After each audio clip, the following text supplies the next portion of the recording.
வணக்கம் நேயர்களே, இன்றைய தொகுப்புல என்ன சம்பந்தமா பார்க்க போறோம்னு சொன்னால் இலங்கை போலீசாருடைய ஊழல் சம்பந்தமான விஷயம் தொடர்பாக தான் இந்த தொகுப்புலையும் பார்க்க போறோம். உங்களுக்கு தெரியும், இலங்கையினுடைய போலீசார் தொடர்ச்சியாக மக்கள்கிட்ட ஊழல் வாங்குற நடவடிக்கையில ஈடுபட்டு கொண்டிருப்பதா அவதானிக்கக்கூடியதாக இருக்கிறது. இந்த விஷயத்தை நான் சொல்லல, அந்த காட்சிகளும் மக்கள் கூறுகின்ற அந்த விஷயங்களும் நேரடியாகவே வெளிப்படுத்துவதை அவதானிக்கக்கூடியதாக இருக்கிறது.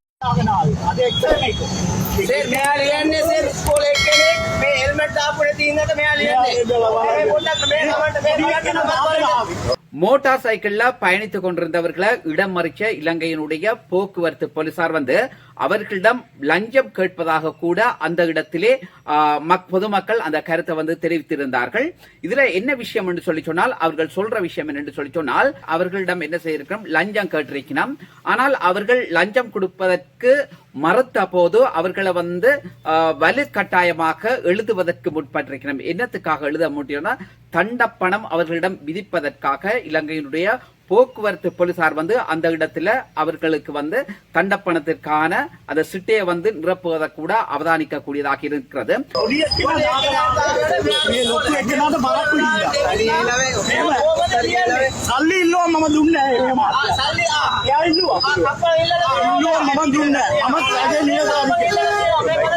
போலீசார் எதற்காக எங்களிடம் தண்டம் விதிக்கிறார்கள் என்கின்ற கேள்வியை எழுப்பியதோடும், அவர்கள் எங்களிடம் லஞ்சம் கேட்ட போது அது கொடுக்கிறதுக்கு நாங்க மறுத்ததன் காரணமாகத்தான் அவர்கள் எங்களை திட்டமிட்ட வகையிலே இலங்கையினுடைய போலீசார் பழிவாங்குகிறார்கள் என்ற விஷயத்தை அந்த இடத்துல அழுத்தம் திருத்தமாக கூறியிருந்தார்கள்.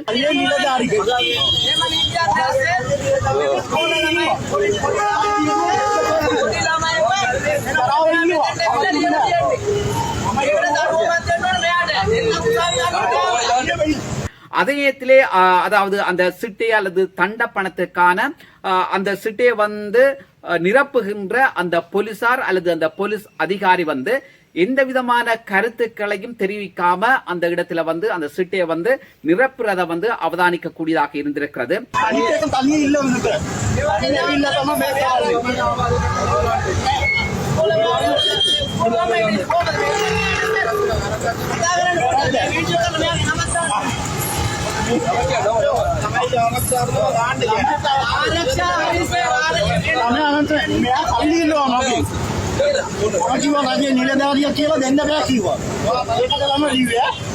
அந்த இடத்துல போலீசாரிடம் தவறு இல்லை என்று சொல்லி சொன்னால் அவர் அடுத்த கேள்வியை கேட்டிருப்பார் அல்லது அதற்கான பதில வழங்கியிருப்பார். ஆகையினால போலீசார் அந்த இடத்துல மௌனம் காத்த காரணத்தினால இது போலீசார் தவறு இழைத்திருக்கிறார் என்கின்ற விஷயமா தான் நிச்சயமாக காணக்கூடியதாக அல்லது அறியக்கூடியதாக இருக்கிறது.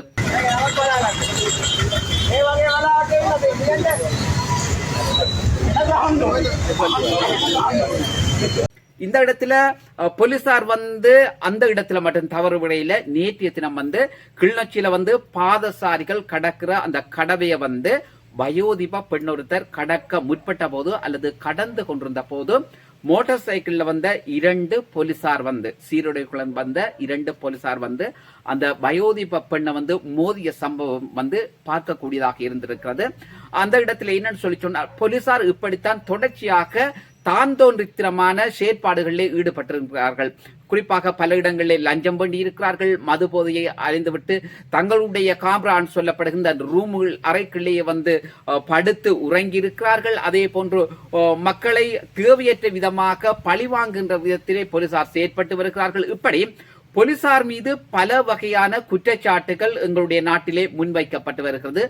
இப்படியான தவறிழைக்கின்ற போலீசாருக்கு நிச்சயமாக இலங்கையினுடைய போலீஸ்மா அதிபர் சரியான முறையிலே, அது தற்போது இலங்கையினுடைய பதில் போலீஸ்மா அதிபர் தான் இருக்கிறார் பிரியந்த வீரசூரிய அவர்கள், கடுமையான நடவடிக்கை எடுக்கின்ற பட்சத்தில் தான் இந்த போலீசாரையும் சரியான ஒரு நடைமுறைக்கு கொண்டு வர முடியும் என்பதுதான் உண்மையாக விஷயமாக இருக்கிறது. ஏனென்று சொன்னால், சட்டத்தை நடைமுறைப்படுத்துகின்ற இந்த போலீசாரை இப்படியான தவறுகளை இழைக்கின்ற பட்சத்தில் மக்களை இவர்கள் எப்படி சட்டத்தின் முன் நிறுத்த முடியும் அல்லது சட்டத்தின் பால் கொண்டு செல்ல முடியும் என்கிற கேள்வி இந்த இடத்துல எழுந்திருக்கிறது. வாகனத்தை செலுத்துறையை மது போதையில பயணிக்கிறதையும் அவதானிக்கக்கூடிய குறிப்பாக வாகன சாரதிகள் மது போதை சொல்லிக்க ஐஸ் என்று சொல்லுவினா, கஞ்சா என்று சொல்லுவினா, குடு என்று சொல்லுவினா, இப்படி இன்னும் பல பெயர்களால இந்த மது போதைய அல்லது இந்த போதைப் பொருட்களை அழைக்கிறாங்க. அது அந்த வகையில தான் கூட நேற்றைய தினம் காரில் ஒன்றில் பயணிச்ச கொண்டிருந்த ஒருத்தர், அந்த பயணிச்ச சாரதி, காரை ஓட்டின அந்த சாரதி என்ன செய்யறான்னா, முச்சந்தி ஒன்று இருக்குது. ஆனா முச்சந்தி என்னும் பாராம என்ன செய்யறார், ஸ்பீடா வந்து கொண்டிருக்கிறார். ஸ்பீடா வந்து கொண்டு முச்சந்தியில அப்படியே ஸ்பீடா வந்துட்டு அதே ஸ்பீட்ல என்ன செய்யறார், ரிவேஸ்ல அப்படி பின்னுக்கு வர, பின்னுக்கு ஒரு ஆட்டோ ஒன்று நிக்குது. ஆனால் இவர் வரைக்கும் ஆட்டோ ஒன்று வந்து கொண்டிருக்கு. அந்த ஆட்டோவை இடிச்சு அப்படியே ஆட்டோவுக்கு மேலால கார் போகுது. இந்த இடத்துல என்ன சொன்னால் கார் வித்திய பாக்குற மாதிரி தான் அந்த காட்சியை நிச்சயமாக அவதானிக்க கூடியதாக இருந்தது.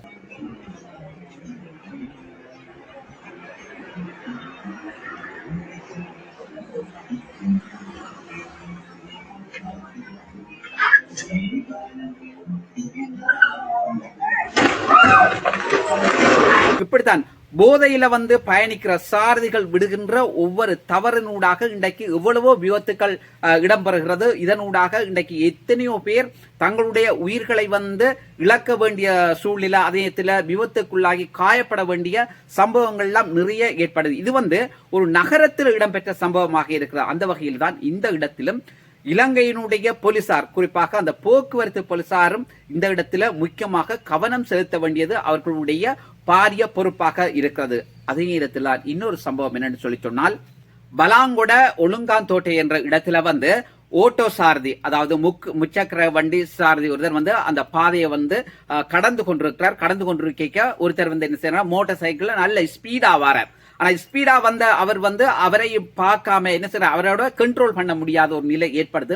ஓட்டோவில் வந்தவர்ல அதுல தவறில்லை ஏன்னு சொன்னா, அவர் சிக்னலை போட்டு அப்படி அந்த பாதை கரையோட போற அந்த சம்பவத்தில் தான் மோட்டார் சைக்கிள் வாரோட அப்படியே கொண்டு ஓட்டோவுக்கு இடிக்கிறார். அந்த ஆட்டோவுக்கு இடிக்கல மோட்டார் சைக்கிளும் ஆட்டோவும் என்ன செய்து அந்த இடத்துல விபத்து ஏற்படுது.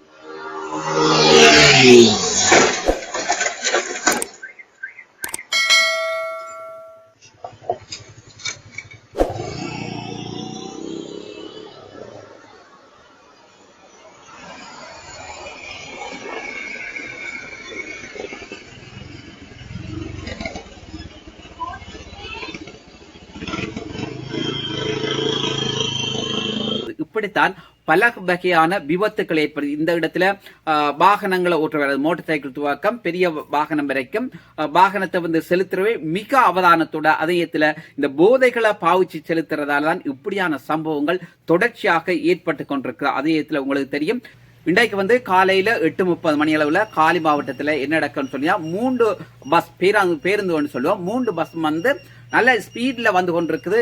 அப்ப அதுல 2 பஸ் தனியார் பேருந்து, அடுத்தது அரச ஊழியர்களை ஏற்றி செல்வதற்கான பேருந்து.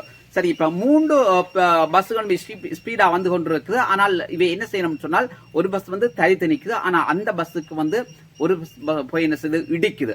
அப்ப அது இடிச்ச உடனே பின்னுக்கு வந்த பஸ் என்ன செய்ய கண்ட்ரோல் பண்ணலாம, அப்ப அந்த பஸ்ஸுகள் அந்த இடத்துல செய்யணும் மோதுப்படுது. அப்ப மோதுப்பட்ட உடனே விபத்து ஏற்படுது. ஏன்னு சொன்னால், இந்த வாகன சாரதிகள் அப்படித்தான் எல்லாரும் மட்டுக்கு பட்டான அந்த இடத்துல நான் முந்துறதா நீ முந்துறா என்ற ரீதியில ஸ்பீடா ஓடுறதாலையும் இப்படியான விபத்துக்கள் ஏற்படுது. அந்த இடத்துல 29 பேர் விபத்துக்குள்ளாய் காயப்படுறதுல 23 பேர் ஒரு வைத்தியசாலையும் இன்னும் 6 பேர் இன்னொரு வைத்தியசாலையிலையும் அனுமதிக்கப்பட்டிருக்கிறார்கள். ஆனால் இந்த விபத்து தொடர்ச்சியா ஒவ்வொரு நாளும், அப்ப நீங்கள் ஊடகங்களை அல்லது சமூக வலைத்தளங்களை பாத்தீங்கன்னு சொல்லிட்டோம், ஒவ்வொரு நாளும் ஏதோ ஒரு வகையில இந்த விபத்துக்கள் தொடர்ச்சியாக ஏற்பட்டு கொண்டுதான் இருக்கு. இதனூடாக காயப்படுபவர்களும் இறப்பவர்களுடைய எண்ணிக்கை அதிகரித்துக் கொண்டுதான் இருக்கிறது. ஆனால் இந்த இடத்துல எத்தனை பேர் இறந்தார்கள், இறப்புகள் இதுவரைக்கும் வெளிவரையில இறந்ததாக அந்த தகவல் வெளிவரையில இருந்த போதிலும் இந்த விபத்துக்குள்ளாகி காயப்பட்டவர்கள் அதிகமாக இருக்கிறார்கள் என்றதுதான் உண்மையான விஷயமாக இருக்கிறது. இதுல முக்கியமாக பார்க்க வேண்டிய விஷயம் என்று சொன்ன, இந்த போக்குவரத்து சாரதிகள் நிதானமாக வாகனத்தை செலுத்தி அந்த வாகனத்தில் பயணிக்கக்கூடியவர்களுடைய உயிரை பாதுகாக்க வேண்டிய அந்த பொறுப்பு அவர்களுடைய இருக்கிறது. ஏன்னு சொன்னால், இந்த வாகனத்தில் பயணிக்கிற ஒவ்வொருத்தர் சாரதிகளை நம்பித்தான் பயணம் செய்கிறார். ஏன்னு சொன்னால், கடவுளை நாங்கள் எப்படி கும்பிடுறோமோ அதே மாதிரி தான் அந்த வாகனத்துல பயணிக்கின்ற ஒவ்வொருவருக்கும் அந்த சாரதி தான் அவர்களுடைய கடவுளாக இருக்கிறார். ஆனா அந்த பயணிக்கிறவர்களுடைய உயிர் அந்த சாரதியின் கைகளில் தான் இருக்கிறது. இந்த சாரதியை நம்பித்தான் அந்த பயணிகள் இருக்கிறார்கள் என்பதுதான் யதார்த்தமான விடயமாகவும் இருக்கிறது. ஆகவே இந்த வாகன சாரதிகள் ஒவ்வொருவரும் மிக அவதானமாக வாகனத்தை செலுத்த வேண்டியது அவர்களுடைய பாரிய பொறுப்பு என்றதோட இந்த இடத்துல இலங்கையினுடைய போக்குவரத்து போலீசார் மிக அவதானத்துடன் கண்காணிப்புடன் ஈடுபடுவதன் ஊடாக இப்படியான விபத்துக்களை தடுக்க முடியும் என்பதுதான் உண்மையான விஷயமாகவும் இருக்கிறது. நல்ல சொந்தங்களே, மீண்டும் ஒரு தொகுப்பினூடாக உங்கள் அனைவரையும் சந்திக்கிறேன். நன்றி, வணக்கம்.